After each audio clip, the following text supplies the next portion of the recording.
Good afternoon everybody. நான் இப்போது சாந்தி dental clinic doctor Raghunathan பேசுகிறேன். நான் ரூட் கெனால் ஸ்பெஷலிஸ்ட்டு. மெயினாக பேஷண்ட் வர்றது எப்போன்னா பெயின் வந்த பிறகு தான் வராங்க, பல் வலின்னு மட்டும்தான் வராங்க. ஆனால் பார்த்திங்கன்னா மோஸ்ட்லி ஃபாரின் கண்ட்ரீஸ்லலாம் ஜஸ்ட்டு பல் சொத்த வரும்போதே அதை ட்ரீட் பண்ணோம் அப்படின்னு வருவாங்க. Plus every 6 months dental checkup எடுத்துப்பாங்க.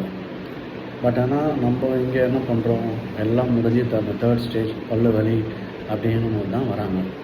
அதை ஃபஸ்ட்டே எப்படி பல் சொத்தையாகுதுன்னு கண்டுபிடிக்கணும்னா, அந்த பல்லோட கலரை விட இது ஒரு டிஃப்ரெண்ட்டாக ஒரு ஒயிட் பேட்ச் மாதிரி இருக்கும் இனிஷியல் ஸ்டேஜில்.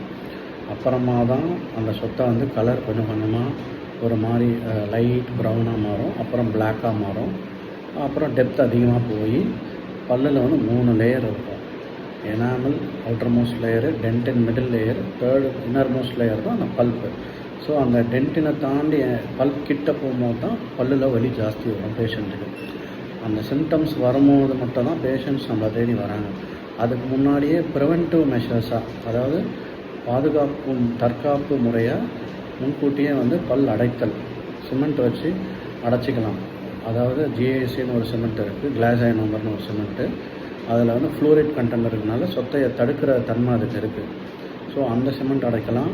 கொஞ்சம் பின்னாடி பற்கள், கிரைண்டிங் பற்கள், நம்ம மோலார் டூத்துன்னு சொல்லுவோம், கடவா பற்கள், அதெல்லாம் பார்த்திங்கன்னா நம்ம காம்போசிட் ஃபில்லிங்னு ஒரு பல் அடைப்பு முறை, பல் கலர்லேயே இருக்கும் அந்த சிமெண்ட்டு, அதை வச்சு அடைக்கலாம். ஸோ உங்களுக்கு அது கொஞ்சம் ஸ்ட்ராங்காகவும் இருக்கும்.